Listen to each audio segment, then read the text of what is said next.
What's up guys, welcome back to another This Week in Gaming video. There's been a lot of talk about next generation of consoles, so let's get right into it.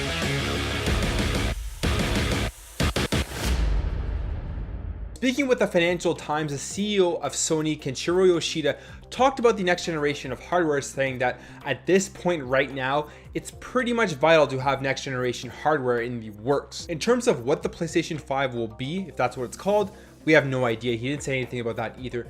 But we can take a look at what is currently going on in the video game world right now with next generation consoles and different projects coming to the forefront. So a lot of emphasis has been put on streaming devices, for example, the Project Stream that Google is going to be coming out with.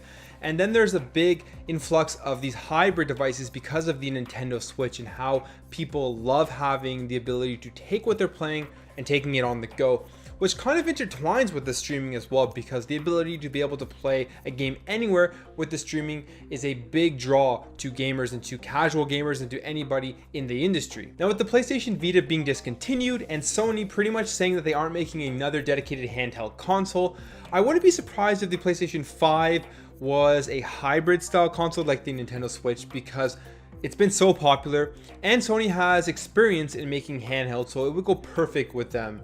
And I think that they could make a really amazing hybrid style of device, hybrid style of console, just because, you know, when they usually release when they released the Vita, they released the PSP and they were competing against the Nintendo DS and the Nintendo 3DS.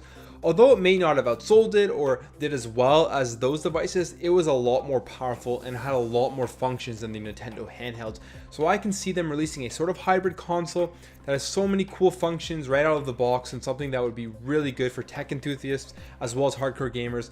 And I really hope they do stay on that theme of games, because if you remember with the PlayStation 4, that was their theme. I hope they don't try to branch off into some gimmicky thing, and they really just keep focusing on games for gamers, because that's what made the PlayStation 4 successful. They had amazing games. Now they'll probably, since they have the PlayStation now in the PS4, they'll most likely be continuing with that and continuing with the streaming software and the streaming services that the PlayStation 4 has, because it is what the future is what everybody is going towards. And once people get faster internet connections, it will be the future of gaming most likely. But that's pretty much all Sony announced. They didn't really give us any more details. I have a feeling we're going to hear a lot more about this at the upcoming E3. Let me know in the comments below what you think the PlayStation 5 will be when it is announced. Sticking on the topic of streaming, if you remember last week, Google announced Project Stream, which is their streaming software, their streaming service where you can stream games to any Chrome browser.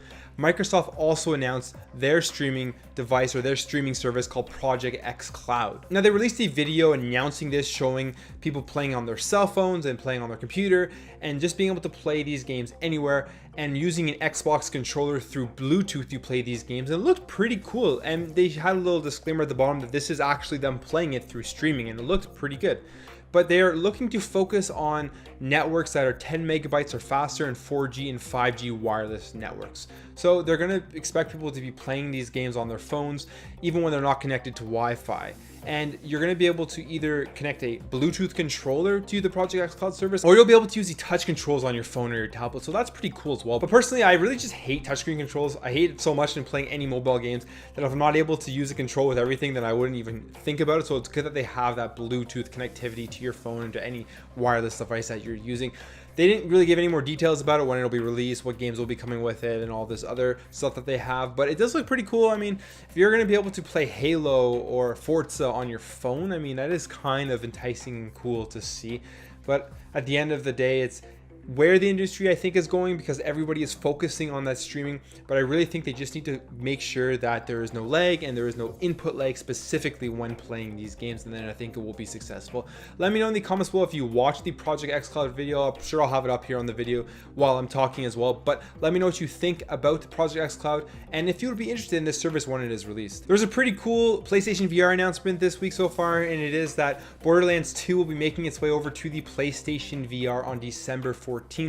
And it's going to come a little bit different than the original Borderlands 2, because there is no co-op. It is only a single player experience, so all of that co-op stuff will not be in the game. And obviously they created it to support the different types of VR controls, using teleportation as the main movement, or you can use the real control. Looks cool. I mean, Borderlands in the VR world I think would be really awesome, because it's just such a wacky world, and it's something that It's just so colorful, so wacky, so many different types of characters. Seeing that up close and personal will be very, very cool. The only thing I'm disappointed about, to be completely honest, is that they haven't at least announced yet that they will support the PlayStation Aim controller, which I think is an amazing controller and would be perfect for Borderlands. I mean, I'm trying to think of what a game would be better with this controller, and I can't. I think this would be the absolutely perfect game for it, because it has the thumbsticks and everything, and it's just a great ergonomic controller to use in VR. So I really hope they bring that to the game, but it's coming out on December 14th, so keep an eye out for that. Let me know in the comments below if you have PlayStation VR and if you're excited for Borderlands 2 in VR. So that's it. I just want to thank you all for watching. I really appreciate it when you watch my videos and engage. I just love chatting with you guys about these news stories. If you enjoyed this video, hit that thumbs up button, subscribe if you're new to this channel, leave a comment down below about any of the things I talked about. I'll catch you in the next video.